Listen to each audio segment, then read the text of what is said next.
ये कहानी है 1938 की। कैरली नाम के एक आदमी की, हंगेरियन आर्मी में, और वो उस कंट्री का बेस्ट पिस्टल शूटर था।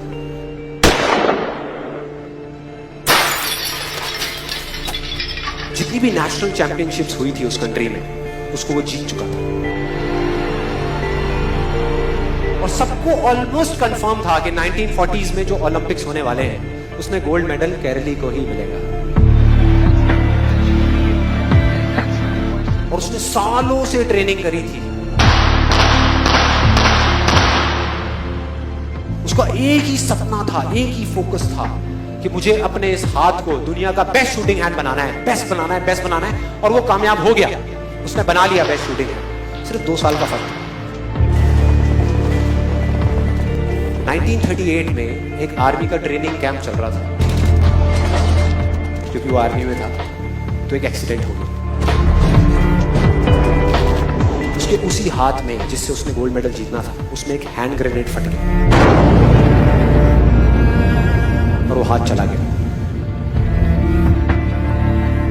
जो उसका सपना था, जो फोकस था, सब खत्म।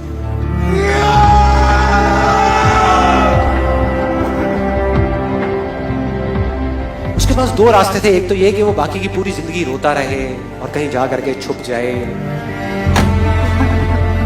या अपना जो गोल था जिस पे उसने फोकस किया हुआ था उसको पकड़ करके रखा। तो उसने फोकस किया उस पे नहीं जो चला गया था, जो उसके पास नहीं था।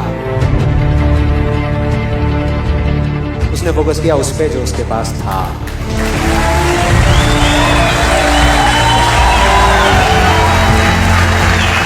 जो उसके पास था। और क्या था उसके पास में? एक लेफ्ट हैंड,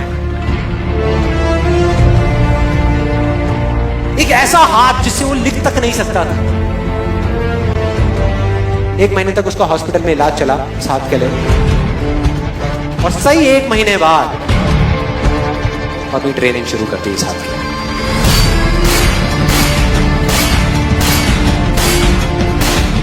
ट्रेनिंग के 1 साल बाद, मतलब कि 1939 में वो वापस आया।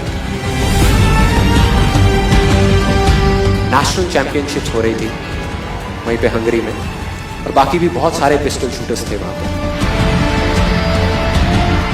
उन्होंने जा करके उसको कांग्रेचुलेट किया, कहा कि यार देखो, ये होता है जज्बा, ये होती है स्पोर्ट्समैन स्पिरिट, कि इतना सब कुछ होने के बाद भी तुम यहां पर आए हो हमको देखने के लिए और हमारा हौसला बढ़ाने के लिए।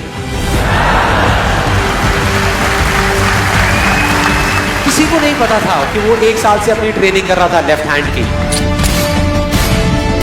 और उसने जवाब दिया, मैं यहां पर तुम्हारा हौसला बढ़ाने नहीं आया, तुम्हारे साथ कॉम्पीट करने आया हूं, तुमसे लड़ने आया हूं, तैयार हो जाओ। और कंपटीशन हुआ।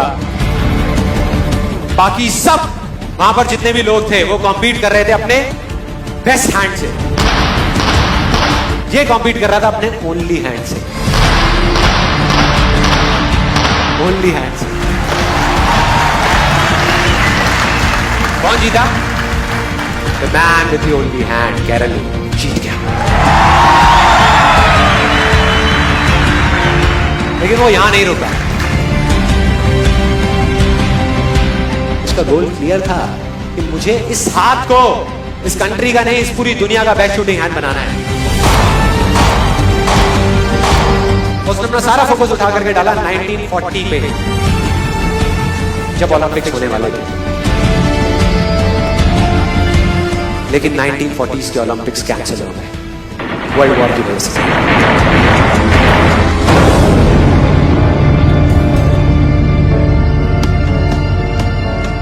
उसने अपना सारा फोकस उठा करके कहां डाल दिया? 1944 में जो ओलंपिक्स होने वाले थे उसके ऊपर। 1944 में जो ओलंपिक्स होने वाले थे वो भी कैंसिल हो गए वर्ल्ड वॉर की वजह से। फिर से कैंसिल।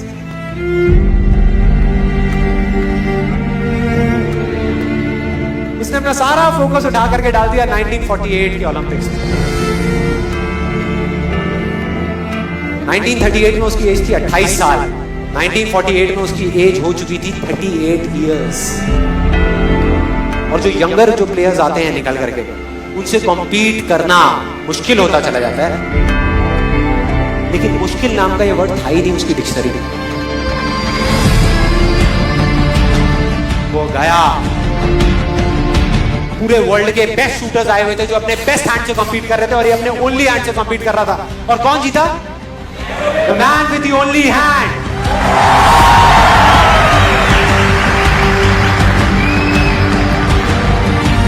लेकिन वो तब भी नहीं रुका। 1952 ओलंपिक्स, दोबारा कॉम्पीट किया उसने,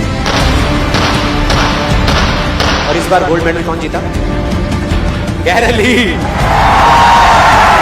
4 साल बाद दोबारा से, और पूरी की पूरी हिस्ट्री को बदल करके रख दिया ओलंपिक्स।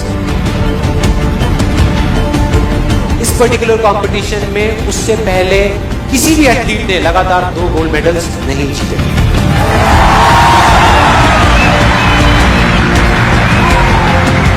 अब किसी भी लूजर के पास चले जाओ, उसके पास लिस्ट होगी बहानों की कि मैं इस वजह से फेल हुआ अपनी लाइफ में, इस वजह से मैं कुछ नहीं कर पाया। बहुत लंबी लिस्ट है।